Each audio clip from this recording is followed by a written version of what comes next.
Salutare și bine v-am găsit din nou la un nou episod de vlog. Astăzi vom face o chestie foarte interesantă. Vom merge la 3 magazine din Chișinău Criș, pentru că aici ne aflăm în momentul de față, și vom încerca să găsim produse în valoare de 1 leu. Chiar sunt foarte curios să vedem câte produse în valoare de 1 leu vom găsi.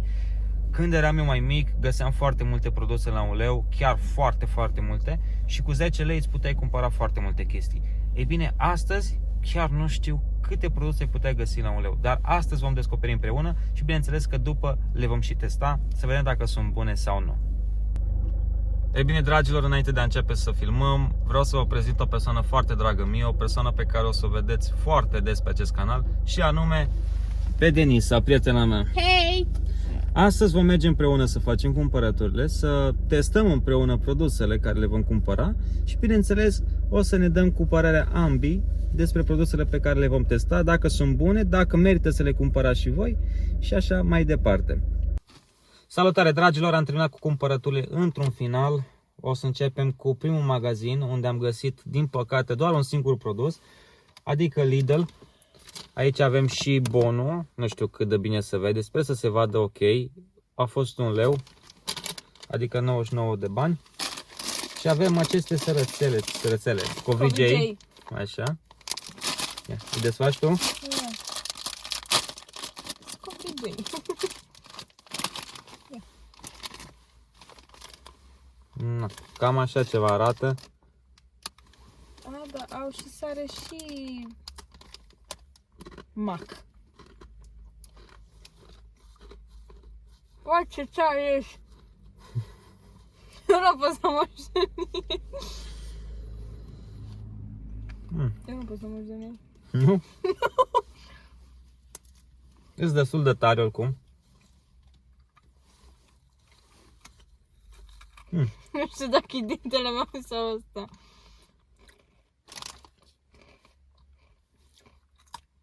Ok. Îți place? Nu. Hai că sunt ok, dar nu știu. Nu înțeleg sensul să aibă și sare și mac. Nu știu, nu să sunt așa nici sarea pe ei. Mai tare simt mac pe ei. Eu care, mie nu-mi place macul. Nu mă văd să mănânc așa ceva în fiecare zi, adică Dacă asta e erau clar. numai cu sare, parcă erau mai buni. Dar sunt foarte tari. Adică dacă ai probleme cu dinții, clar că nu poți să-i mănânci. Ce notă îi dai? 1. 1? Eu îi dau vreo 3, cam așa. Adică cu siguranță nu mai meu. Da, dar nu sunt răi. Am văzut că este și la pungă mare. Nu știu, nu-mi place. E prea tare, nu știu. Nu, sunt foarte tare. Deci cam ăsta a fost produsul de la Lidl, unul singur din păcate. Acum trecem la un magazin care cu siguranță nu e așa cunoscut, Universal Criș, unde am întâlnit cele mai multe produse la 1 leu.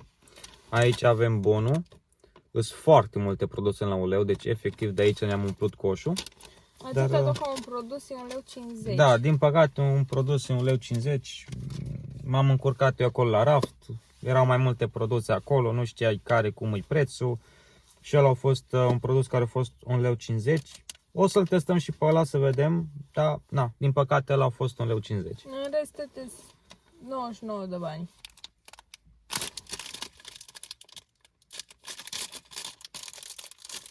Ce spune așa de ea? N-am mâncat niciodată așa ceva. Biscuite cu jeleu de portocale. Și biscuite și jeleu? Nu știu cum e. Nu, să tare așa de.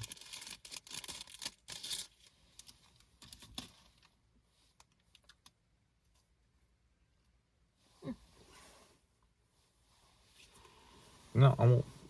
Așa, vedeți bine.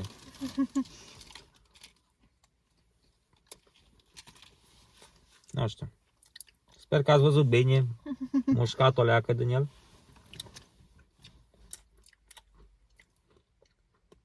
Nu era la gust. Numai, nu știu, parcă e o combinație ciudată. Da. Nu neapărat ciudată. Da, nu, totuși e 1 leu, adică nu știu ce. Da. N-ai ce să cer de la... Deși e moale. Da. Nu mă aștepta să fie asta moale. Avei? E aici ambalajul. Ce notă dai la asta? Un 4 Cred că un 5. din 10. Mhm. Asta e halva. Asta e mini halva. Eu n-am văzut niciodată mini halva. Nu? Nu. Și eu mănânc halva destul de... Nu destul de Deci ar des, putea dar... să-ți placă atunci. Dai mie? Da.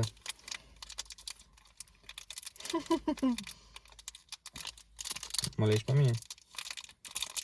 Ah. Du-te tu prima dată acum.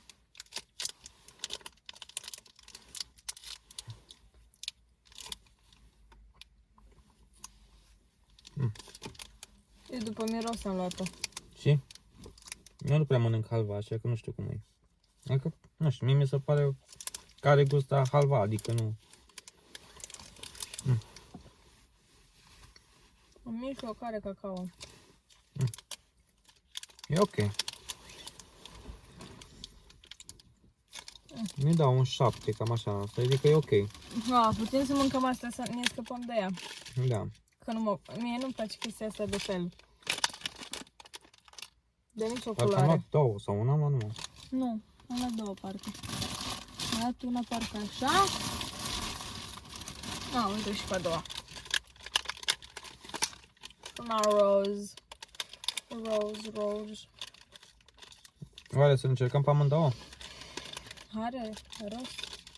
Nu știu, hai să luăm pe asta, asta e cu ciocolată. E ok. Hai, asta chiar sunt curios să văd și eu cum e. N-ai mâncat niciodată? Din asta nu. Nu știu. Mașina.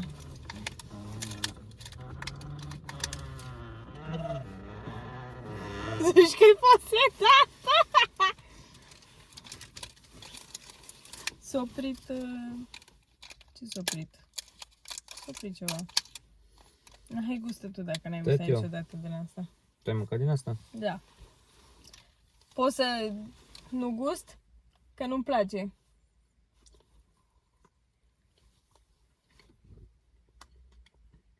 Da, și mușcat în ea.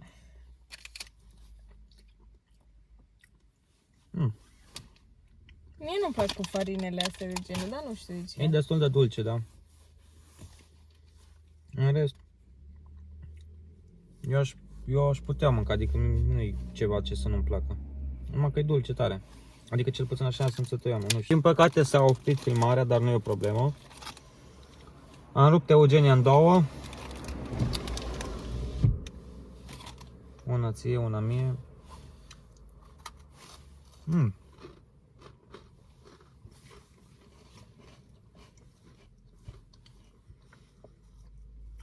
Eugenia. Da, Nu mi se pare nimic deosebit la ea. da. Adică am mai mâncat din astea, sunt ok, sunt bune. Dacă ar fi să-i dau, i-aș da un 8 din 10. Mi se pare super bună. Hai să trecem repede la următorul produs. Ciocolata asta Paradis, care nu cred că am mâncat vreodată așa ceva. Hai să vedem ce gust are. Bun, ciocolata asta tot e topită aici. Eu nu știu cum o mânca noi din ea. Gustă tu primul. Mușcă din ea așa, nu o rupe, că ce faci, vai și amar pe mâini. Că e topită. Cum e? Ciocolată. Deci că e gumă. Aha.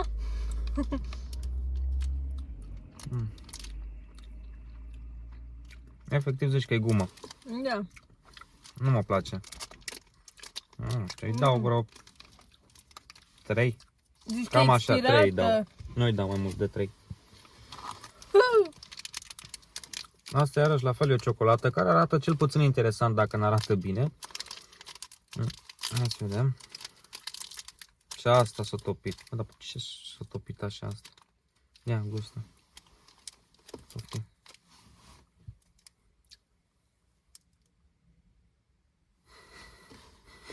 Cum e? Nu ți-o place? Nu știu, are o cremă ceva pe interior, nu știu ce. Crema aia nu mă place. Așa este bună. Dar bezeaua asta ce proastă-i. Nu-mi place. Și ciocolata parcă are un gust așa, nu știu. E ceva cunoscut. Așa? Nu, A, ciocolata la 1 leu. îi dau vreo un 5. Hai să trecem la următorul. Hai să luăm ce vrei să luăm. Asta? Da. Ciocolata asta cu gust de banane, cică. Bă, eu cred că asta o să trească să fie bună. Da. Nu știu, ia gustă. Eu mai mâncat în astea.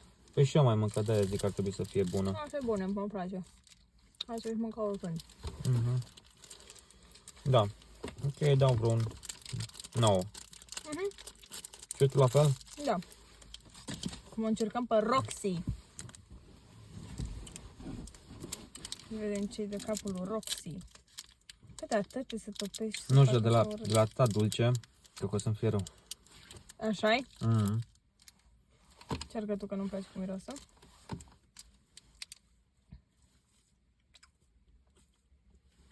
Zici că e gumă. Și asta. Da, zici că e caramea din aia. Zici că e exact ca cealaltă. Nu e așa bună. Nu. Roxy, ne pare rău. Hai să încercăm pe asta. Aia e mai scumpă, de 1,50 lei. Hai să vedem cât e de bună la 1,50 lei. Sunt tare curios să văd. Că pe ciocolata asta am dat 1,50 lei. Arată interesant așa. E ciocolată. E ciocolată neagră, albă și neagră. Da. Nu mă dă pe spate. Bine, eu mai am gustul de la cealaltă ciocolată.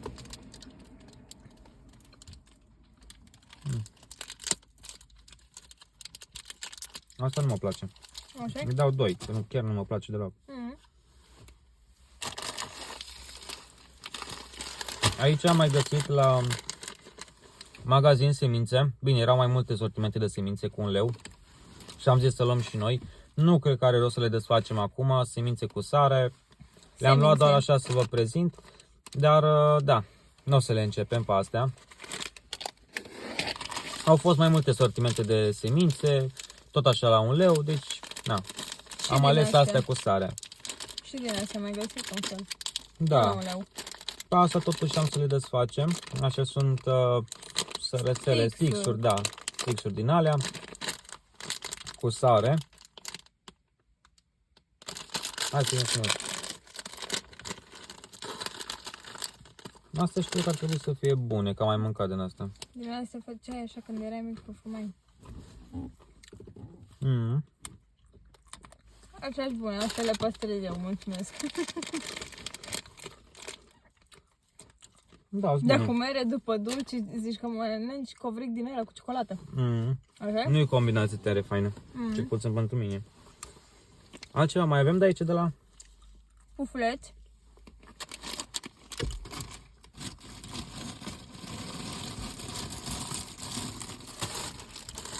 Pufuleții ăștia gustul erau super faini.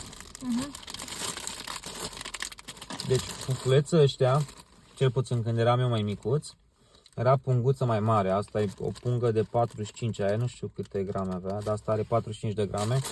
Asta e o punguță oricum mai mică față de alea de când, din copilărie, ca să zic așa. Alea din copilărie erau mult mai mari și aici pe spate aveau întotdeauna bancuri din alea, știi? Și erau amuzante, le mai citeam din când în când. Astea clar că sunt bune, că n-are cum să... Nu știu ce are pufuletul ăsta pe el, are ceva negru. Pufuletul. Da, așa. Păi, are ceva negru pe el.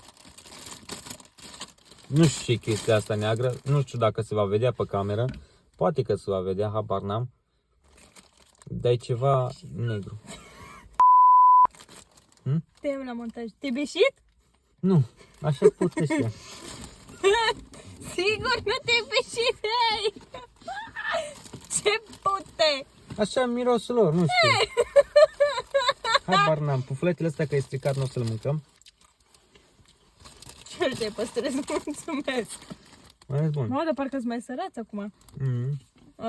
E bun, mie-mi plac ăștia, sunt chiar super bun. Mere. Chiar mere bine. Ăsta are rost să-l încercăm. Acest con cu cioco M-am mirat că l-am găsit la 1 leu, dar efectiv la 1 leu. L-am găsit, nu mai știu unde e bonul. Era aici sub mine, bun. Trebuie să văd dacă... Unde îi? Uite-l. 7 days, da? Nu știu. O să dau eu zoom la editare. Dar efectiv, cornul ăsta mă așteptam să fie 2 sau 3 lei, nu mă așteptam să fie 1 leu. Da. Adică chiar mă așteptam să fie mai scump și am rămas plăcut surprins că l-am găsit la 1 leu. Nu are rost să-l mai desfacem pentru că cu siguranță 7 days toată lumea l-a încercat și știe ce gust are. Și noi la fel, l-am încercat, știm ce gust are, ne place, cel puțin mie îmi place, mai mănânc din când în când. Nu? Da. La asta pot să zic că-i dau un 9, ceva de genul ăsta. Da. Adică, na. Nu-l mai desfacem că n-are niciun rost. Aici e bonul, o să dau un zoom ca să vedeți exact fiecare produs în parte. Sper să se vadă bine. Aici am găsit câteva produse, vreo câte? 5 produse. Hai să începem cu asta, care ele se numesc cereale expandate. Da. Aveam impresia că se numesc altfel chestia asta. Și eu. Dar nu știu de ce. Nu știu, în fine. Cam așa arată punga. Asta au fost, nu știu cât au fost astea. Deci cerealele astea expandate au fost 85 de bani. Cu aroma de fructe. Chiar sunt curios să văd ce gust au, dacă sunt bune. O deschid? Da. Are 25 de grame. Miroase exact cum așteptam să miroasă. Să miroasă. Ia să vedem cum mus. Deci cam așa arată.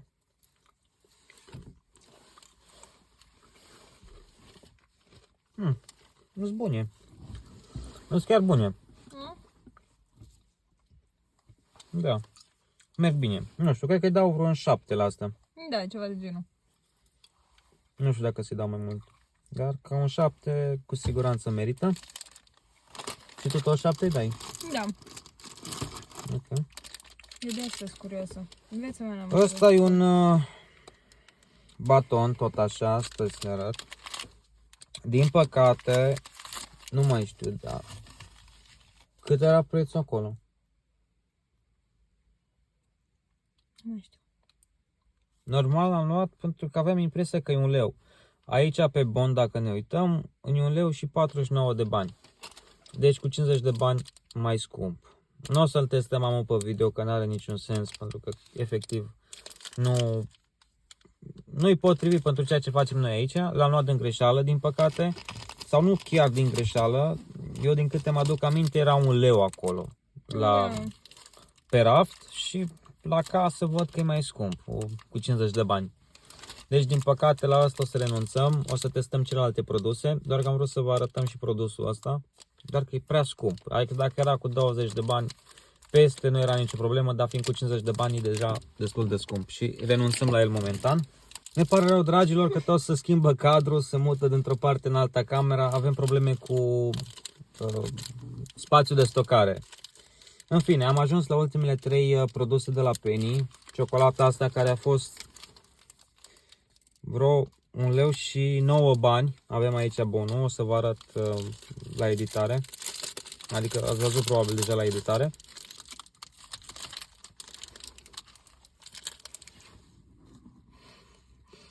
Nu-mi place deloc. Nu știu, nu-mi place.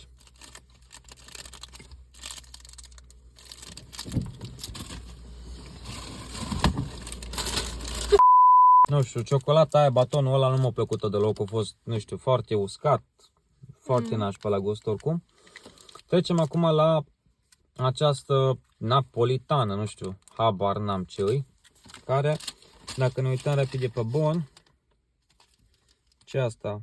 Wafer bar. Nu știu care-i. Asta cred că. 1 leu și 15 bani. Deci, napolitana asta a fost 1 leu și 15 bani. Hai să vedem cum e. Mă doare măsea de la cealaltă. Da? Da. Hai că asta s-a și rupt. Ba, asta cred că o să fie bună. Da, am mâncat din asta, dar am mâncat pe verde. Vezi că e bună. Mm? Mi dau tot așa un... Hai să-i dăm un 10. Da. Că până acum n-am dat niciun 10. Asta merită, că chiar e bună. La Asta 1 leu mie și nu o să-mi 15 bani. placă. Era acum ultimul produs. Unde e bonul?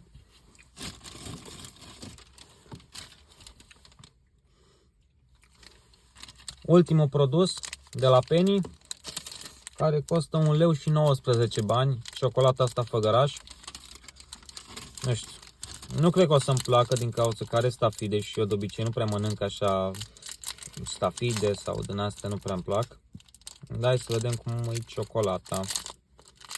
Nu prea v-am prezentat cât de cât și ciocolățele, adică cum arată, dar poate pe unele am uitat să vi le prezint. Asta așa arată.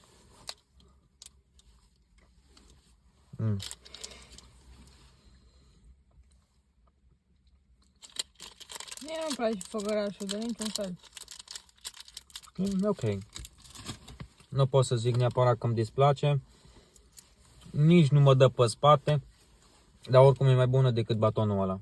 Adică nu știu, avea un gust oribil ăla, oricum. Da, da. Nici nu mai știu cum arăta, în fine. Dar chiar nu mi-a plăcut. Deci cam asta au fost produsele. Am început cu Lidl, apoi ne-am dus la Universal Kriș, unde am găsit cele mai multe produse în valoare de 1 leu. Și am terminat cu Penny-ul. La Penny, din păcate, au fost produsele puțin mai scumpe. Într-adevăr, batonul acesta la raft arăta 1 leu, însă când am fost să-l plătim a fost 1,50 leu. Asta am văzut de-abia acum când ne-am uitat pe bon. De asta nici nu l-am testat. Cam asta au fost produsele la 1 leu. Au fost câteva, nu mai știu câte au fost, în fine. Deci ai ce să-ți cumperi în valoare de 1 leu. Au fost produse bune, au fost și produse mai nașpa, mai ales penultimul produs pe care l-am testat, nu știu. Mi s-a făcut așa rău de la el, destul de multă greață. Nu penultimul, ăla ți-l-a plăcut. Nu mai știu Înainte care. de penultimul. Nu mai știu exact care nu mi-a plăcut, însă știu că un produs nu mi-a plăcut deloc, adică nu știu, mi-a făcut greață efectiv. Da. Nu știu exact care a fost ăla. Dar, da, dragilor, cam asta a fost videoclipul. Sper că v-a plăcut. Sper că ați avut la ce să vă uitați. Nu știu cât timp va avea filmarea, habar n-am. Noi stăm de ceva vreme și filmăm pe aici, că tot s-a oprit camera, am pornit-o din nou. Probleme tehnice, adică ce să mai. Dar da. Dacă mai aveți alte idei, ce am putea să mai facem, lăsați un comentariu, un like, un subscribe și ne auzim data viitoare. V-am pupat!